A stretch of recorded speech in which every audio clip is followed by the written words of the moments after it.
بسم اللہ الرحمن الرحیم. ناظرین السلام علیکم. میں ہوں آپ کا میزبان صابر شاکر. وفاقی دارالحکومت اسلام آباد سے کچھ تازہ ترین خبریں آپ کو میں فراہم کرتا رہتا ہوں، لیکن آج ہمارے ساتھ ہیں سردار اختر مینگل صاحب، کیونکہ سچویشن ہی کچھ ایسی ہے کہ پاکستان اس وقت مصیبت میں گھرا ہوا ہے، اور خاص طور پہ بلوچستان جو ہے وہاں پہ بہت زیادہ اپسیٹ چل رہا ہے. کل ایک اندھوناک واقعہ بھی پیش آیا.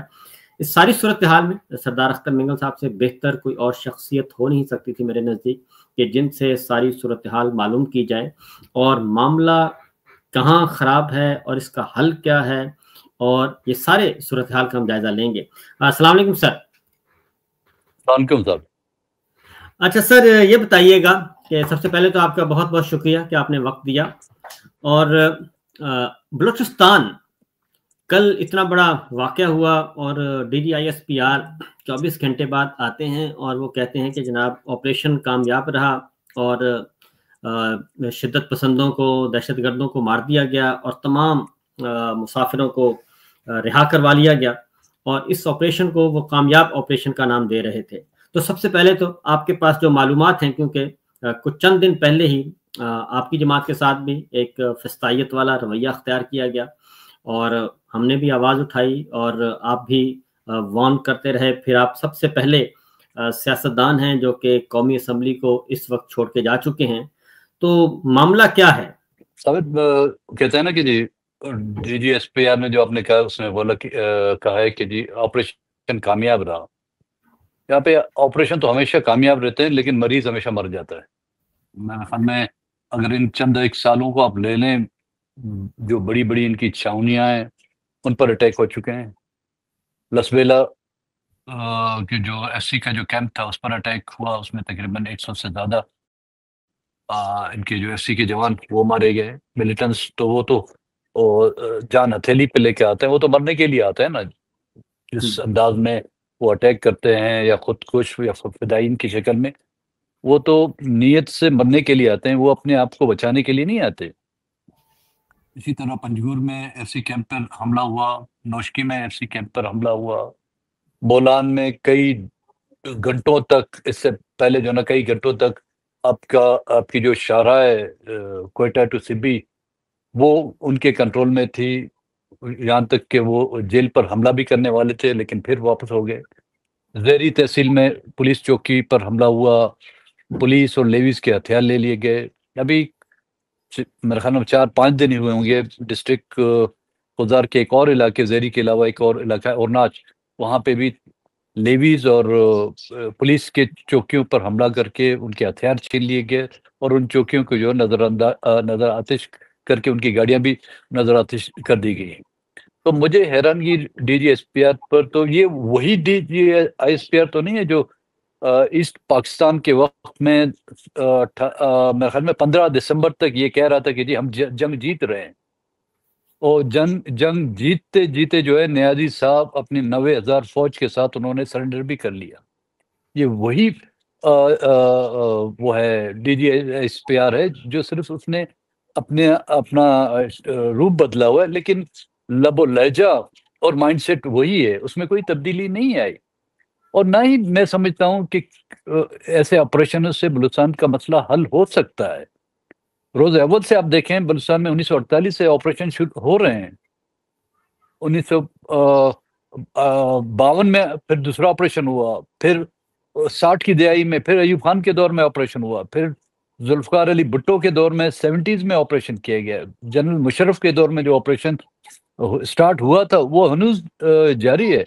تو یہ ان کو سوچنا چاہیے کہ ان آپریشنوں سے مسئلے گمبھیر ہوتے جائیں گے، پیچیدہ ہوتے جائیں گے، نفرتیں پھیلیں گی.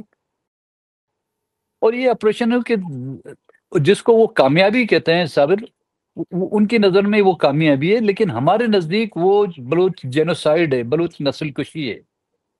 جو معصوم اور بے گناہ لوگ جو ان کی کسٹڈی میں ہیں، ان کو مار کر اور ان کی لاشیں ویرانوں میں پھینک کر، شہروں میں پھینک کر یہ دعویٰ کرتے ہیں کہ جی ہم نے دہشت گرد مارے ہیں. وہ جن کو وہ دہشت گرد کہتے ہیں ان کے پیچھے جانے کی ان کی ضرورت نہیں. They have lost the capacity of fighting. وہ جو لڑنے کی ایک سولجر میں جو وہ کیپیبلٹی ہوتی ہے وہ ان میں اب رہی نہیں.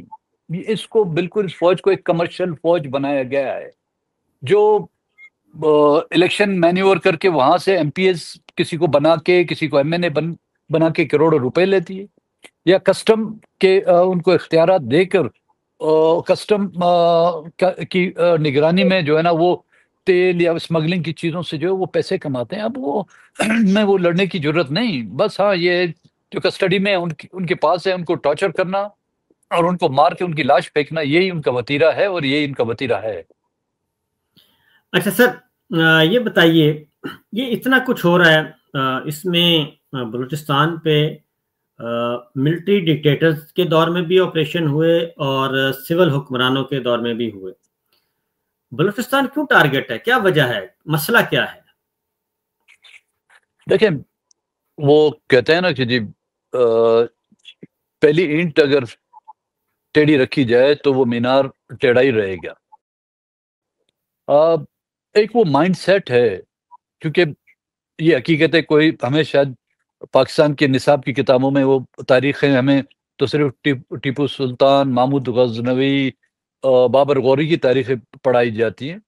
حقیقت اگر وہ تاریخیں ہم اپنی نسلوں کو پڑھاتے تو شاید کچھ سمجھ سکتے، کچھ لوگوں کو عقل آ جاتی۔ ریاست بلوچستان اور جب پاکستان کا قیام ہوا تو بلوچستان کو یہ چوائس دی گئی تھی کہ آپ پاکستان میں رہنا شامل ہونا پسند کریں گے، آپ ایک خود مختار ملک کی حیثیت سے رہنا چاہیں گے، یا آپ بدستور ریاست برطانیہ کے اثر میں رہیں گے۔ تو پاکستان کی قرارداد کو ہمارے دو ایوان ہوتے تھے، ایوان بالا، ایوان زیری کلات میں، ان دونوں نے اس کو ریجیکٹ کیا۔ تو میں اس کو مختصر کروں تو بزور طاقت بلوچستان پر حملہ کیا گیا اور خان آف کلات کو یرغمال بنا کر ان سے وہ کہتے ہیں ان گن پوائنٹ پاکستان میں شمولیت کا جو ہے فیصلہ کرایا گیا۔